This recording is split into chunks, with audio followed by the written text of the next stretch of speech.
Y continuamos, amigos televidentes, y le damos la bienvenida al ingeniero Emilio Rapacholi. Él es el ministro, como ustedes saben, de Energía y Minas. Bienvenido, ingeniero, gracias por estar con nosotros esta mañana. Y ayer lo mirábamos a ustedes junto a su equipo, ¿verdad?, en la Asamblea Nacional, en ocasión de esta reforma. Por otro lado, también recientemente, y lo mencionaba al inicio, vimos al presidente Ortega con los inversionistas, con ustedes mismos ahí, ¿verdad?, firmando un acuerdo que da cuenta del inicio de todo este proyecto de Tumarín en el primer trimestre del año 2015. También se hablaba pues que ya es un acuerdo definitivo. Vimos también ahí a las autoridades del gobierno brasileiro en la expresión última ayer con el embajador, y hay un gran consenso porque esos 80 y pico de votos en la Asamblea Nacional denotan pues que hay una comprensión de parte de todas las fuerzas políticas acerca de la necesidad de este proyecto de 250 y pico de megas. Ingeniero, ¿qué representa para el país en materia también del cambio de la matriz energética y sobre todo el impacto económico que tendrá en los nicaragüenses desde un inicio, desde la generación de empleo, ingeniero? Háblenos un poco de las bondades de este proyecto. Bueno, muchas gracias, Alberto, por darnos la oportunidad de estar aquí, refiriéndosenos una vez más, como lo hemos hecho ya muchas veces, pues, a la energía, pues cómo estamos, cómo hemos estado, qué es lo que hemos hecho, qué estamos haciendo y qué significa el proyecto hidroeléctrico Tumarín. Yo creo que debemos de comenzar con lo que hemos estado haciendo desde el 2007, ¿verdad? Porque desde entonces nuestro presidente, el comandante Ortega, pues fijó las directrices estratégicas fundamentales para guiar al sector energía hacia el futuro y cambiar la situación que había en el 2006 y que todavía se repitió en alguna medida en el 2007. ¿Qué es lo que pasaba? De que la capacidad de generación era menor que la demanda, ¿verdad? O bien no había ninguna reserva y las plantas estaban en una situación, debido a no haber tenido por varios años el mantenimiento necesario, estaban débiles, pues. Abandonadas prácticamente. Correcto, ¿no? pues. Pero con poco mantenimiento, no el mínimo necesario. Por eso fue que en el 2006 hubo racionamiento pues, de 12 horas, ¿verdad? Todos los días, sin servirse el 20-25% de la demanda, pues, ¿verdad? Entonces, definitivamente, pues, desde el momento en que ya teníamos bastante seguridad que el comandante Ortega iba a ganar las elecciones y ser el nuevo presidente de Nicaragua, él comenzó a convocar a todos los que de alguna manera habíamos trabajado ya en el sector energía para tomar medidas que impedir que esos racionamientos se dieran en el 2007. Entonces, es importante, perdón, lo que usted está diciendo. Ustedes comenzaron a trabajar antes, ingeniero, un poco antes, un poco antes, sí. Pero Correcto. como ya habíamos muchos que habíamos trabajado en la energía, ya sabíamos la situación que había y lo que había que hacer de inmediato para mejorar esa situación y eliminarla, pues, ¿verdad? Dadas las buenas relaciones pues, que ya existían desde ese entonces entre el presidente Ortega, aún antes de que tomara posesión, y el presidente Hugo Chávez, unas plantas que venían para Venezuela, nuevecitas, de Alemania y desde Corea del Sur, fueron desviadas para Nicaragua. Se instalaron las primeras ya en marzo del 2007, comenzaron a generar.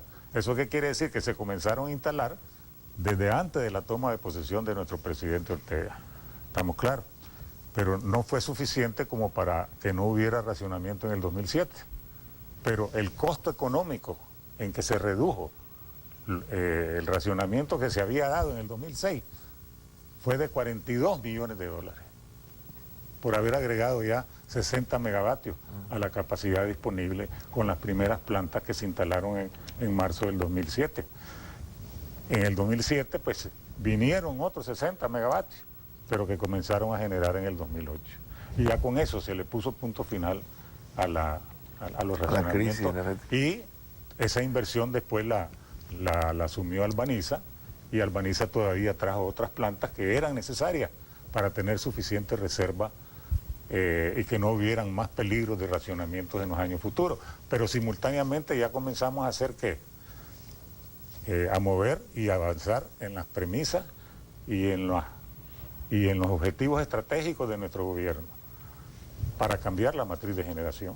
De tal manera que ya en el 2009 se puso en operación la primera planta en Amayo, eólica.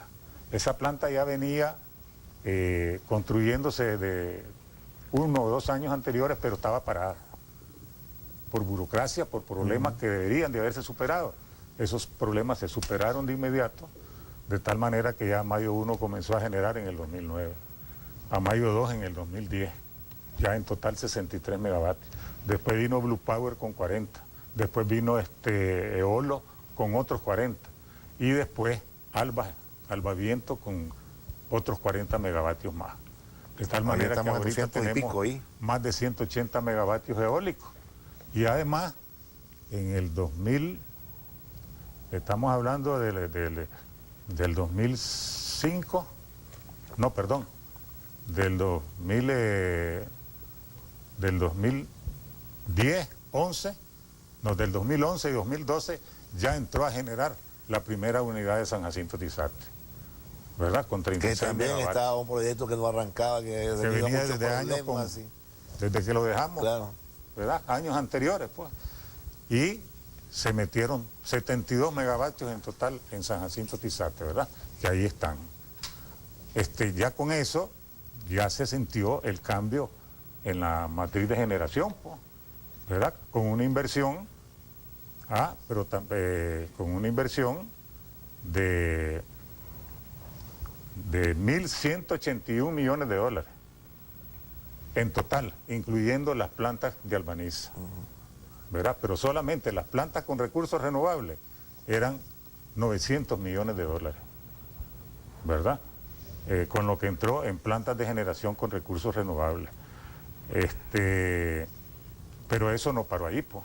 Hemos seguido, estamos claros, con otros proyectos como la Reinaga, que está en operación, ya está a punto de entrar en operación ahora en noviembre, que es una planta que está desarrollando y construyendo en él con una empresa española que se llama Cobra, ¿verdad? Y con financiamiento del gobierno de España y con el BESI. Esa planta entra en noviembre con 17 megavatios. Y hay otros proyectos que ya están caminando, ¿verdad? Eólicos, geotérmicos, hidroeléctricos como Tumarín, inclusive probablemente unas plantitas solares también van a entrar, de tal manera que ya tenemos nosotros un plan de cambio en la matriz de energía eléctrica, de mayor transformación, ¿verdad? Mayor reducción en el peso de la generación con combustible fósil, digamos 2014-2028, que ya estamos a punto de terminarlo.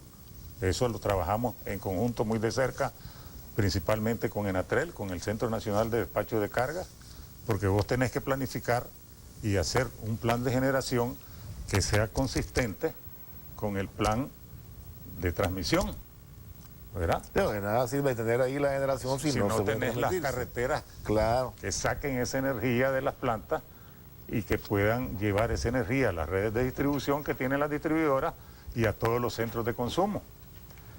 Pues el plan que tenemos ahorita, ya a punto de terminarlo y llevarlo a exponérselo al presidente para su aprobación, estamos hablando de 1.354 megavatios, ¿verdad? Con una inversión de 4.000 millones de dólares.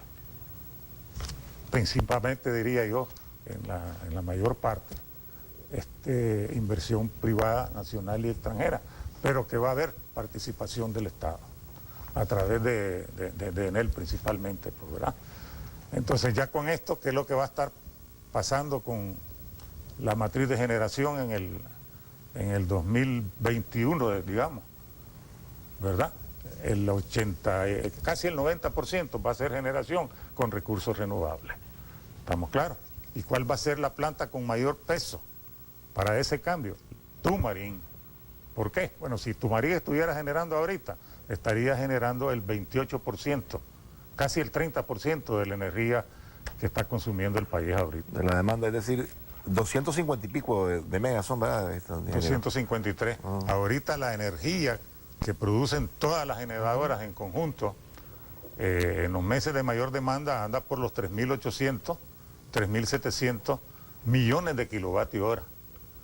Si hablamos en términos de gigavatios, un gigavatio es 1 millón de kilovatios hora, pues estamos hablando de 3.900 gigavatios hora por año. ¿Estamos claros? Si Tumarín estuviera entrando ahorita, sería como el 33%. Pero como va a entrar a mediados del 2019, va a ser como el 24% de la generación total en ese año, ¿verdad?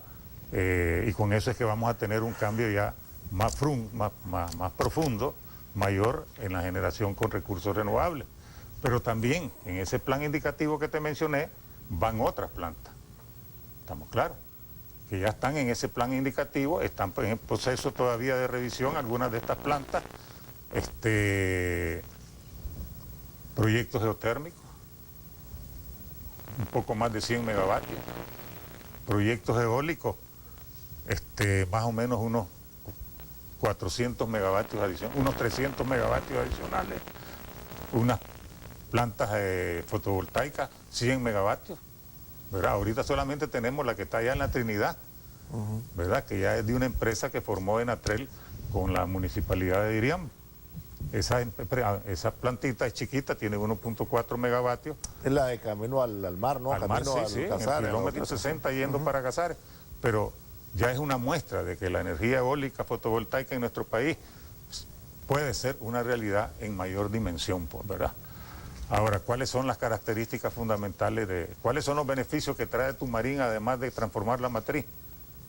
Bueno, Tumarín ahí donde se va a construir, entre San Pedro del Norte y la Cruz de Río Grande, ahí va a salir la línea de transmisión, pues, que va a comunicar la planta, el sitio de la planta, con la subestación Mulucucú, que es donde ellos, la empresa CHN, Centrales Hidroeléctricas de Nicaragua, que la forma Petrobras de Brasil y Queiro Galvado también de Brasil, ellos van a estar entregando la generación, la energía en Mulucucú, que está a 81 kilómetros de la planta Tumarín. Esa línea con 2 circuitos, ellos la van a construir.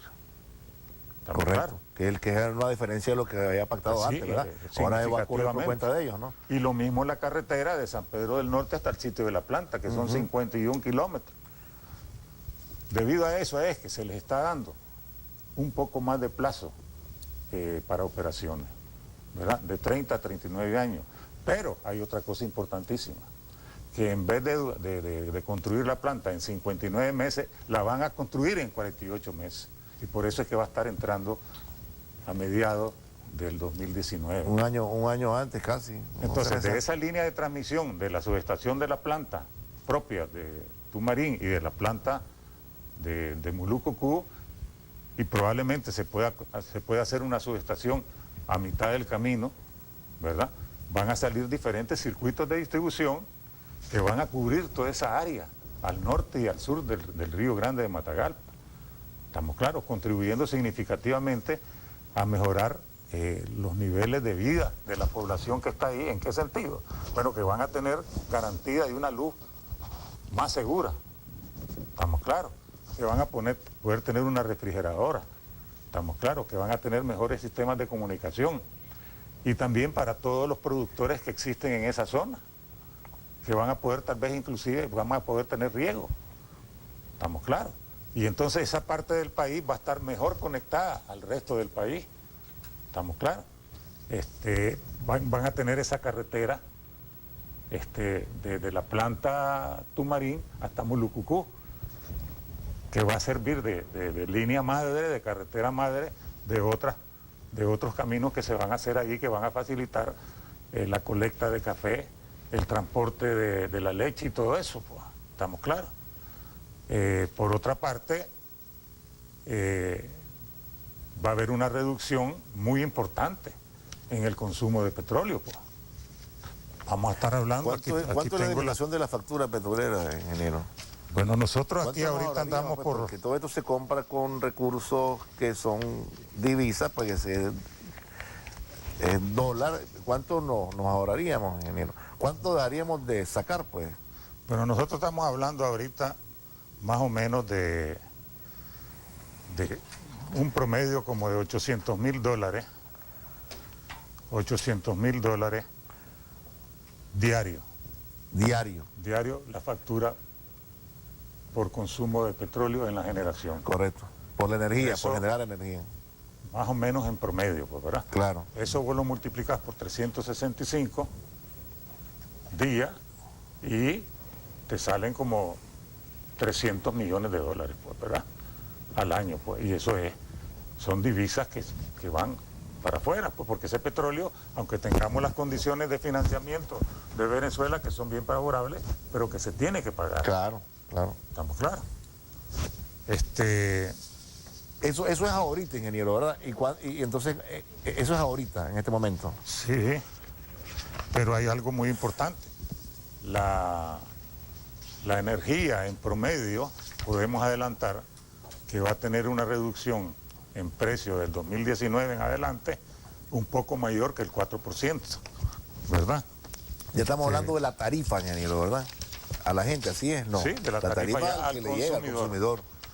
¿Verdad? Que eso también tiene que ver con que nos hace más competitivos y Definitivamente, claro que sí. Que hay una grita también de los Y además, empresarios y que siempre han dicho. Nos reduce la dependencia y la susceptibilidad que tenemos en el presente con las subidas del petróleo. Ahorita anda por un promedio de $90, ¿verdad? Es cierto, ha bajado un poco, Claro. pero se va a mantener a ese precio. Y nadie puede decir. De acuerdo con las cifras que nosotros usamos y las referencias que usamos, que las usan todos los países de Centroamérica y muchos países del mundo, ese precio va a ir subiendo en los próximos años, pues, ¿verdad? Otra cosa que es fundamental mencionar es el ahorro en esas compras de petróleo anuales, un poco arriba de los 50 millones de dólares anuales, pues. ¿Estamos claros? Lo cual es muy significativo debido a que una gran cantidad de energía adicional que se va a consumir, que se va a producir, se va a estar produciendo con un recurso natural propio, que es el agua, pues, ¿verdad? Solamente por Tumarín, ¿verdad? Solamente por Tumarín. Solamente Tumarín significa 50 millones menos. Sí, un poco más de 50. Con una generación promedio que va a andar cercana a los 1100, 1184 gigavatios horas por año, que es más o menos, en la actualidad, un tercio de la generación total.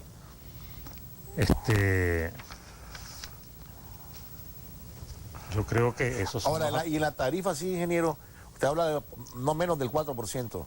no menos del 4%. ¿Estamos claros? A partir del 2019. Pudiera ser mayor, digo yo, porque el precio del petróleo, me atrevo a decir, pues, aunque quisiera que eso no suceda, que va a rebasar los $100 por barril en los próximos años, pues, ¿verdad? Y eso coincide con las proyecciones que actualmente existen a nivel mundial, ¿verdad? La OPEP, el resto de los países productores, etcétera, pues. Ahora, hablando un poco también la parte, ingeniero, de la generación eléctrica, perdón, de empleo ahí. Ahí Perdona, también ese es algo hay importante digamos, que, un pues, sí, movimiento estamos económico hablando, ahí que... Estamos hablando de 6.000 empleos directos e indirectos, ¿verdad? Y hay que ver, pues, cómo va a mover la economía el hecho que esté esa planta ahí durante la construcción, ¿verdad? Y durante el periodo de operaciones, pues, estamos claros. La presencia que tiene que tener ahí la empresa, los que van a trabajar en Tumarín, que estamos seguros que la gran mayoría van a ser nicaragüenses. Y otra cosa bien importante que no te había mencionado, pues, que no le había mencionado a los que nos están escuchando, que ahí en él, como empresa del Estado, lleva el 30%, ¿verdad? Sin ningún costo para el país, pues. Y además que en él va a tener un miembro, un representante En la Junta del Directiva. Estado, en la Junta Directiva, y va a tener por lo menos una persona permanente en el proyecto, ¿verdad? Y tal vez dos durante el periodo de construcción, sin ningún costo para en él. Y por supuesto nosotros también, en alguna medida, pues, vamos a estar haciendo presencia durante la construcción y cuando sea necesario también durante la operación, como lo hacemos con todas las plantas que existen en el país, pues. Esos tiempos que Eso usted... es importante. Esos tiempos... Además, va a servir la construcción y la misma operación para entrenamiento de técnicos, ingenieros nuestros, pues. Es decir, la construcción de esa planta va a ser una escuela para compañeros que trabajan en la construcción, preparación de concreto, armado de acero, ¿verdad? En la misma carpintería, en los acabados, en las excavaciones, con mucho cuidado, en los estudios geológicos que hay que hacer ya directamente en el sitio antes de que comience la construcción de la planta, por supuesto. Ya se han hecho estudios geológicos, Claro. estamos claros, pero al momento de construir tenés que profundizarlo y es posible que te encontres con alguna sorpresa que te obliguen a mejorar, ¿verdad? Y a hacer más fuerte la construcción en diferentes formas, pues, ¿verdad? La gente que va a estar ahí en la construcción, pues debe ser gente con muchos años de experiencia e inclusive tiene que haber participación de nuestras empresas, pues. Ingeniero, la parte del medio ambiente también, ese, digamos, es Bueno. uno de los aspectos en el que Nicaragua también se ha destacado, ¿verdad?, en la responsabilidad con que toma estos temas. Y en ese sentido, hay todo una esto tiene que ver reducción- con el agua, ¿cómo está esto? Hay una reducción muy significativa en las emisiones de dióxido de carbono, ¿verdad? El contratista CHN, Centrales Hidroeléctricas, tiene la obligación de sembrar ahí millones de árboles. ¿Estamos claros? Tumarín es un proyecto que va a tener un embalse muy chiquito, pues, ¿verdad? No es como el embalse en términos proporcionales que tiene la planta Centroamérica de Enel en Apanás, pues, ¿verdad? Que es de regulación anual, lo cual quiere decir que le permite generar aún en meses cuando no hay agua. Correcto. Estamos claros, pero el caso de Tumarín es diferente. Pero en ese río, ¿verdad?, que tiene como afluente el río Tuma, estamos claros, el río Tuma se le pega al río Grande de Matagalpa, aguas arriba de Tumarín, los caudales de agua aún en los meses secos, pues es significativo. Tumarín tiene 2 unidades de 110 megavatios, 220, y una de 33. Esa de 33 es para usarla fundamentalmente allá en el mes más seco, estamos claros, y no tener que tener a media generación, que muchas veces no puedes bajar menos de la mitad de la capacidad de la planta, poder generar con esa plantita aún cuando haya poco agua. ¿Estamos claros? Aunque sea nada más para darle a los municipios que están cercanos y que no les falte energía eléctrica, ¿verdad? Además de la reforestación, pues, que es muy importante, pues, no van a haber emisiones de gas, estamos claros. Vas a tener una carretera pavimentada que va a permitir un auge tremendo en todo lo que significa agricultura, producción en esa zona, ¿verdad? Se produce leche, se va a producir mayor cantidad de leche. En vez de que salgan algunos productos lácteos para otro país, que salen en la actualidad, nosotros lo sabemos, pues ya va a haber más facilidad para que se queden en el país, ¿verdad? Y que sean procesados con un agregado económico para la venta y la exportación. Y hablando ahora de agregados económicos, esta inversión ahora sí entrará al cálculo de inversión en el país, ¿no? Definitivamente. Son 1.000 millones, un poco más de Estamos 1.000 millones. hablando de 1.100 millones de dólares, pues, ¿verdad? 1.100 millones de dólares, lo cual es muy significativo, pues, ¿verdad? Actualmente sabemos que la inversión extranjera anda por este año, puede llegar, qué sé yo, a los 1.300, 1.400 millones de dólares, ¿verdad? Ya ha rebasado los 1.000. Este proyecto se va a hacer, pues, en 4 años. En 4 años. Y hay ponerle, pues, un promedio de un poco más de 250 millones de dólares por año. Pero el mero hecho de que con esa generación que vamos a tener, que le da más confiabilidad al inversionista, pues no solamente nacional, sino también al extranjero. Es decir, aquí, años atrás, si venía un inversionista con una planta para hacer vestidos, etcétera, empresa textilera, traía su planta, ¿verdad? Para tenerla de emergencia ahí en caso que se le cortara la energía eléctrica producida por el sistema nacional. Eso es muy importante, pues. Además de que eso ha puesto a Nicaragua en lo que es en el contexto de Latinoamérica y el Caribe, en el 2012, el segundo país después de Brasil, con mayor confianza de parte de inversionistas, por la seguridad del país, por las seguridades que ofrece nuestro gobierno a la inversión extranjera, ¿verdad? En términos proporcionales como país, pues por supuesto, esas inversiones que se han hecho con recursos renovables han tenido un impacto en nuestro país significativo en la reducción de emisiones. El segundo país más atractivo para el inversionista dentro de 26 países, en segundo lugar después de Brasil. Y en el 2013 quedamos en tercer lugar, Brasil, Chile, Nicaragua. Y después el resto de los otros 23 países de América Latina y el Caribe. Eso es importantísimo, pues, ¿verdad?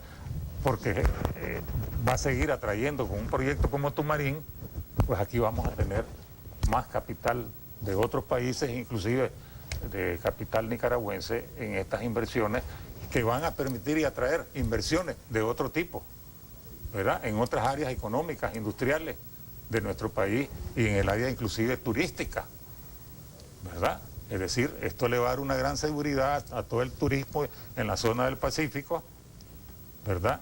Y en Ometepe y en el Atlántico también, pues, porque esto le va a permitir a Enatrel, nuestra empresa de transmisión, el poder, y no solamente requiere que extienda las líneas de transmisión, que las refuerce, y que tarde o temprano vamos a pegar con los sistemas de transmisión aislados que existen en la costa del Atlántico. Esto también contribuye, bueno, uno de los últimos que conocimos, opiniones positivas acerca de lo que se hace en materia energética en Nicaragua. El cambio de la matriz energética fue el secretario Ban Ki-moon de las Naciones Unidas. Y por otro lado también ustedes trabajan con la electrificación en el país, ¿verdad? Correcto. Que va de la mano. Es decir, puede acelerar este proceso, podríamos estar hablando de cuánto, 90% se hablaba, ¿no? En unos años. Del 90% de electrificación, más o menos. Bueno, pero sí, ese es otro tema. Sí, pues, porque de alguna manera, pues, si tenemos más generación. Según los proyectos que está ejecutando Enatrel, esto me lo dijo a mí hace como una semana el ingeniero Salvador Mansell, este año estamos cerrando con el 80%. Con el 80%. Y más o menos, cuando estemos llegando al 90% de la generación con recursos renovables, vamos a estar llegando casi al 100% de cobertura nacional. Ojalá, ¿verdad? ¿Estamos claros? Y otra cosa importantísima que también se está haciendo es los programas, los proyectos con recursos propios, con recursos donados, no reembolsables, de Alemania, de Noruega, ¿verdad? De Suiza, de Canadá, de los mismos Estados Unidos, en proyectos para ser más eficientes. ¿Estamos claros? Tener mejores condiciones en tu casa, tener más producción en las industrias, el poder tener en tu casa una refrigeradora con el mismo precio de la que la tenés ahorita, pero que te va a consumir un tercio de la energía. Puedas tener motores de combustión interna, motores eléctricos en la industria viejísimos desde hace muchos años, que también te consuman de energía eléctrica, un tercio de lo que consumen en la actualidad. ¿Estamos claros? Nosotros hemos visitado muchas comunidades y casitas aisladas con piso de barro y con candelas y con candiles, pues, ¿verdad? Y así estudian los niños en esas casas. Van a poder tener mayor facilidad, mayor acceso, van a tener el acceso de la energía eléctrica. O sea que en el 2006 la cobertura era 46-45% y ahorita está llegando a 80%, ¿verdad? Con el ahorro de energía podemos inclusive, en alguna medida, el poder tener más energía disponible para todo el país, en todas las áreas, incluyendo pues la población como ciudadanos, y consumir menos por persona. ¿Estamos claros? Ingeniero, esos tiempos perentorios que habla usted de 30 a 39 años, la participación del país como Estado en ese 30% accionario. Bueno, nosotros llevamos mínimo, como le mencioné, el 30%. El 30%. No, perdón, el 10%. El 10%. El 10% a través de NEL, estamos claros, el 10%, pero sin embargo, una vez que pase el periodo de operación, ¿verdad? que son 35 años, quitando los 4 de construcción, esa planta pasa totalmente al Estado.